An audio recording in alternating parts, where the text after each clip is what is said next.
बच्चों, स्वागत है आपका हमारे चैनल लक्ष्मी केमिस्ट्री क्लासेस में, जहां पर हम बनाते हैं केमिस्ट्री को simple, interesting and exam focus. तो आज की वीडियो में हम पढ़ने वाले हैं इवेपोरेशन, जहां पर हम क्या पढ़ेंगे, इवेपोरेशन कैसे होता है, इसके फैक्टर इफेक्टिंग क्या है, उन सब के बारे में पढ़ने वाले हैं। तो अगर आपको हमारी वीडियो पसंद आए तो प्लीज़ हमारे चैनल को लाइक, शेयर एंड सब्सक्राइब करना ना भूलें। तो चलिए स्टार्ट करते हैं आज की वीडियो।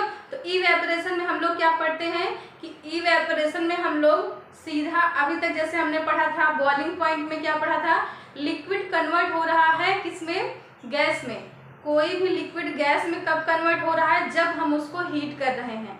किसी भी लिक्विड को हीट किया तो किसमें कन्वर्ट हुआ, गैस में। गैस में कब कन्वर्ट होता है, जब हम लिक्विड को हीट करते हैं कितने डिग्री सी पर, उसको हम हीट करते हैं 100 डिग्री सी पर, तो हमारा लिक्विड कन्वर्ट हो जाता है गैस में। ठीक है, ये हमने पढ़ा था किसमें, बॉइलिंग पॉइंट में। ये हमने पढ़ा था बॉइलिंग पॉइंट में। लेकिन अगर हम बात करें इवेपोरेशन, तो इवेपोरेशन जो होता है इसमें जो है हमें हमारा लिक्विड चेंज तो होगा गैस में, लेकिन बिलो द बॉइलिंग पॉइंट। मतलब जैसे कि हमने क्या किया, वाटर है, वाटर हमारा कन्वर्ट होने के लिए 100 डिग्री सी चाहिए, किसमें, गैस में। किसी भी वाटर को कन्वर्ट होने के लिए गैस में 100 डिग्री सी टेम्परेचर चाहिए। लेकिन इवेपोरेशन में क्या होता है कि कोई भी लिक्विड है जो क्या कहता है, उसको 100 डिग्री सी की जरूरत नहीं है, वो डायरेक्ट क्या कहता है, बिना बॉइलिंग पॉइंट, ये क्या है, वाटर का बॉइलिंग पॉइंट होता है, वाटर का बॉइलिंग पॉइंट होता है। तो बिना बॉइलिंग पॉइंट के ही वो क्या करता है, उससे कम टेम्परेचर में ही वेपर में कन्वर्ट हो जाता है। तो इसका होता है the evaporation is the process, evaporation is the process in which liquid change in gaseous state below on boiling point,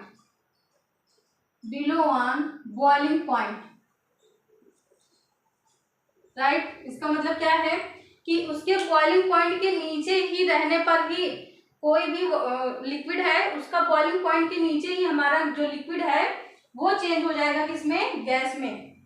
तो उसको क्या बोलते हैं, इवेपोरेशन। अब देखिए इवेपोरेशन के बहुत सारे, जो इवेपोरेशन है इसको बहुत सारे फैक्टर होते हैं जो अफेक्ट करते हैं। दैट मीन्स कि इवेपोरेशन कभी कभी बढ़ जाता है, उसकी स्पीड कभी कभी घट जाती है।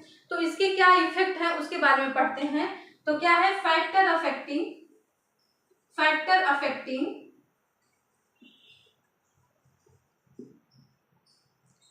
ऑफ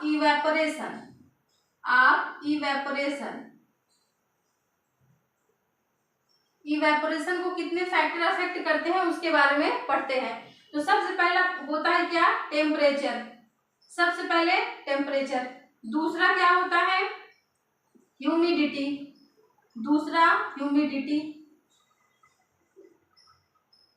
तीसरा क्या है, नेचर ऑफ लिक्विड। चौथा है विंड स्पीड।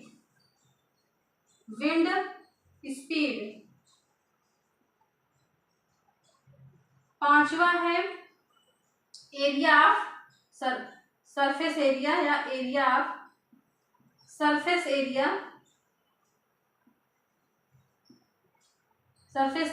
Of substance.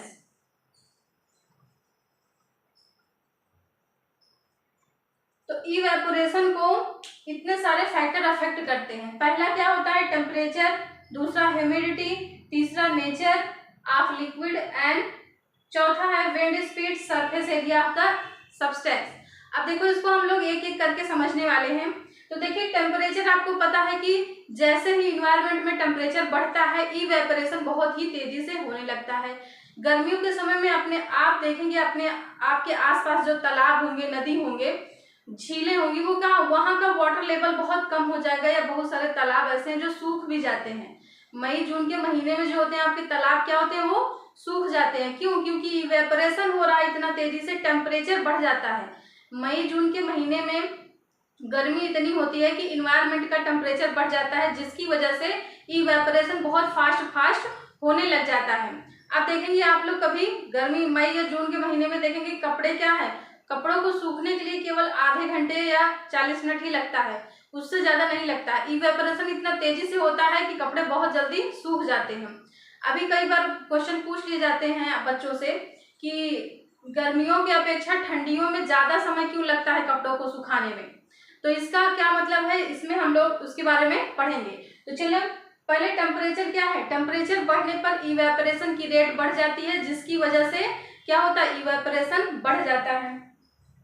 दूसरा है ह्यूमिडिटी। अब देखिए ह्यूमिडिटी, अगर आपके इन्वायरमेंट में क्या है, आपके इन्वायरमेंट में नमी है, दैट मीन्स क्या है, वो आपके इन्वायरमेंट में एयर है, एयर में भर भर के वाटर है। आप लोग देखेंगे जब जुलाई अगस्त का महीना आता है तो आपके इन्वायरमेंट में बहुत सारी नमी रहती है। आप जुलाई और जून में जुलाई और अगस्त के महीने में कपड़े बहुत देरी में सूखते हैं। इसका रीज़न क्या है, इसका रीज़न ये है कि आपके इन्वायरमेंट में भर भर के मॉइस्चर है। मॉइस्चर होने की वजह से इवेपोरेशन की रेट घट जाती है। कैसे घटती है, क्योंकि पहले से ही प्रेजेंट है एयर में वाटर। अब जब वाटर पहले से प्रेजेंट है तो वाटर एब्जॉर्ब कैसे होगा, इवेपोरेशन होगा नहीं। लेकिन कंपेयर टू गर्मियों में, अगर मई जून में देखेंगे तो बहुत ज़्यादा इवेपोरेशन होता है, क्योंकि गर्मियों में बहती है ड्राई एयर, एयर में कोई वाटर नहीं होता है, ड्राई एयर होती है, जिसकी वजह से इवेपोरेशन बहुत तेजी से होता है। लेकिन ठंडियों में या फिर ये जुलाई के महीने में इवेपोरेशन बहुत कम होता है, क्योंकि ह्यूमिडिटी इन्वायरमेंट में बहुत होती है। जब पहले से इन्वायरमेंट में वाटर है तो वाटर एब्जॉर्ब कैसे होंगे, नहीं होंगे। अपने पास एयर जो है, एयर के पास पहले से वाटर है, तो एयर क्या है, वाटर एब्जॉर्ब ही नहीं करेगी, तो क्या होगा, इवेपोरेशन की रेट घट जाती है। ऐसे ही क्या करें, नेचर ऑफ लिक्विड। अब देखिए अलग अलग जो लिक्विड है उनका अलग अलग नेचर होता है। वाटर का अलग नेचर है, पेट्रोल का अलग नेचर है, ठीक है, डीजल का अलग नेचर है, अल्कोहल का अलग नेचर है, सबका नेचर अलग है।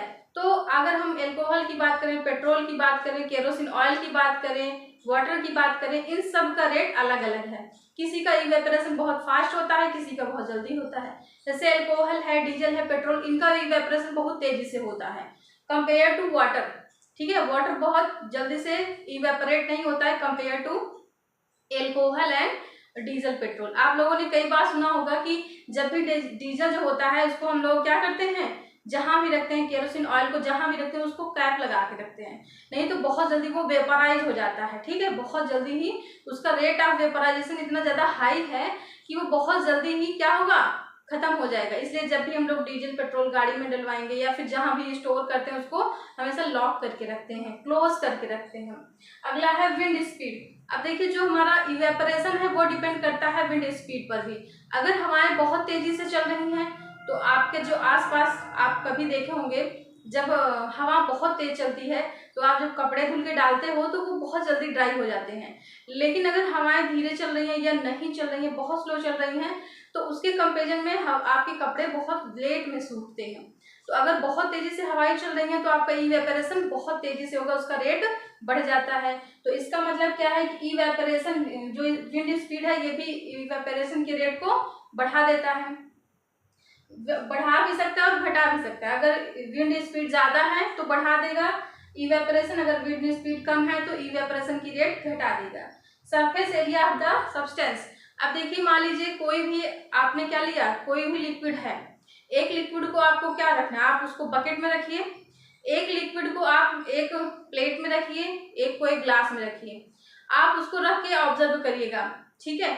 ऑब्जर्व करेंगे कि क्या देखेंगे कि किसमें इवेपोरेशन बहुत तेजी से हो, इवेपोरेशन में वाटर का लेवल कम हो जाता है। आप लोग ये ध्यान देना कि जब भी इवेपोरेशन होगा तो आपके वाटर का लेवल कम हो जाएगा। तो आप देखेंगे कि सबसे ज्यादा इवेपोरेशन किस में होता है, तो हो सकता है कि आप इसमें कम देख पाओ। आप लोग एक चीज देखना, जब भी कपड़े धुलना तो एक कपड़े को आप उसको फैला के डाल देना, दूसरे कपड़े को एज इट उसको निचोड़ के बस ऐसे ही रख देना, देखना कि कौन सा कपड़ा जल्दी सूखता है। आप देखोगे कि जो कपड़े को आपने फैला के रखा है वो जल्दी सूखता है कंपेयर टू जो आपने ऐसे मोड़ के रख दिया वो बहुत देर में सूखता है, या 1-2 दिन भी लग सकते हैं। इसका रीज़न क्या है कि जिस कपड़े को हमने फैला के रखा है उसका एरिया बहुत ज़्यादा हो गया इवेपोरेट करने के लिए, उसको एरिया मिल गया जिस जल्दी जल्दी इवेपोरेट हो रहा है। जिस कपड़े को हमने ऐसे ही निचोड़ के रख दिया है उसका एरिया कम है, तो इवेपोरेशन की रेट क्या हो रही है, घट जा रही है। तो इसका मतलब ये है कि जो तालाबों का पानी है वो जल्दी सूखता है अकॉर्डिंग टू वेल। अगर आप कुएं का देखेंगे, कुएं का पानी बहुत लेट में सूखेगा, लेकिन जो तालाब होते हैं उनका पानी जल्दी सूख जाता है। क्यों? क्योंकि तालाब के पास एरिया ज़्यादा होता है, कुएं के पास एरिया कम होता है, जिसकी वजह से जब बहुत गर्मी पड़ेगा, बहुत सूखा पड़ता है, तभी कुएं का पानी कम होता है, नहीं तो उसका पानी कम नहीं होता। लेकिन तालाब क्या होते हैं, अक्सर गर्मियों में सूख जाया करते हैं, लेकिन ऐसे कुआं नहीं होता। तो इसका मतलब क्या है, कुएं का एरिया कम है, इसलिए उसका पानी इवेपोरेट नहीं हो रहा है, इवेपोरेशन की रेट जो है वो कम है। लेकिन जो तालाब है उनका एरिया बड़ा है, तो उनका इवेपोरेशन की रेट बहुत ज़्यादा है। यही रीज़न है कि जो तालाब है वो सूख जाते हैं, कुआं जो है वो जल्दी सूखते नहीं है। ठीक है, तो ये सारे फैक्टर हैं आपके इवेपोरेशन के। तो चलिए एक बार फिर से रिवाइज करते हैं। तो इवेपोरेशन क्या होता है, इसमें क्या होता है, it is a process in which liquid change in gaseous state below on boiling point. ठीक है, अगला क्या है, इसके फैक्टर अफेक्टिंग क्या है, टेम्परेचर है, ह्यूमिडिटी है, नेचर ऑफ लिक्विड है, स्पीड है, wind speed, surface area of the liquid, ये सारा कुछ है। ठीक है, चलिए हम एक साइकिल बना लेते हैं जिसमें हम सब कुछ पढ़ेंगे, melting point, boiling point, freezing point, evaporation, deposition, ये सब कुछ पढ़ने वाले हैं। ठीक है,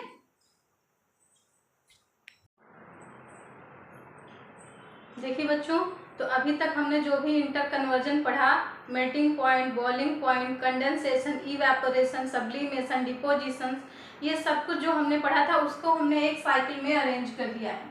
ठीक है, तो इससे हम एक साइकिल को पढ़ेंगे तो पूरा हमें कॉन्सेप्ट क्लियर हो जाएगा। तो देखिए, जब हम किसी सॉलिड को चेंज कर रहे हैं, किसमें, लिक्विड में, जब किसी सॉलिड को लिक्विड में चेंज कर रहे हैं तो जो हम इसको क्या बोलेंगे, जब सॉलिड को लिक्विड में चेंज कर रहे हैं तो इसको क्या बोलेंगे, मेल्टिंग पॉइंट। जब कोई सॉलिड डायरेक्ट चेंज हो रहा है लिक्विड में तो उसको हम क्या बोलेंगे, मेल्टिंग। ठीक है, सॉलिड चेंज हुआ लिक्विड में तो मेल्टिंग, ऐसे ही लिक्विड चेंज होगा गैस में तो क्या बोलेंगे, बॉइलिंग। लिक्विड चेंज हुआ गैस में तो बॉइलिंग। ऐसे ही जब गैस हमारा चेंज हो रहा है किसमें, सॉलिड में, तो गैस चेंज हो रहा है सॉलिड में तो क्या बोलेंगे, डिपोजिशन। गैस चेंज होगा सॉलिड में तो डिपोजिशन। ठीक है, गैस चेंज हो रहा है सॉलिड में तो डिपोजिशन। अब चलिए एक इधर से हमारी एक साइकिल कंप्लीट हो गई। इसी साइकिल को उल्टा से लेके चलते हैं। मान लीजिए कि हमारा जो सॉलिड है ये कन्वर्ट हो रहा है किसमें, गैस में। कोई सॉलिड है जो डायरेक्ट गैस में चेंज हो रही है, इसको हमने क्या बताया था आपको, सब्लिमेशन। ठीक है, तो सब्लिमेशन क्या होता है, कोई भी सॉलिड किसमें कन्वर्ट होगा, सीधा गैस में कन्वर्ट हो जाता है, उसको हम बोलेंगे सब्लिमेशन। ऐसे जब गैस कन्वर्ट होगा लिक्विड में, कोई भी गैस है जो डायरेक्ट कन्वर्ट हो रहा है लिक्विड में तो उसको क्या बोलेंगे, कंडेंसेशन। इसको क्या बोलेंगे, कंडेंसेशन। ठीक है, ऐसे जब हमारा कोई लिक्विड है जो किसमें कन्वर्ट हो रहा है, सॉलिड में, कोई भी लिक्विड अगर डायरेक्ट सॉलिड में कन्वर्ट हो रहा है उसको क्या बोलेंगे, फ्रीजिंग। आप सब लोगों ने फ्रिज में बहुत सारे बर्फ जमाए होंगे ना, तो देखे होंगे कि वहां पे पानी आप लोग रखते हो, उसको फ्रीजर में डाल देते हो तो किसमें कन्वर्ट हो जाता है, सॉलिड में। इस तरीके से आपका inter conversion of state of matter ये कंप्लीट होता है। ठीक है, थैंक्स फॉर वॉचिंग।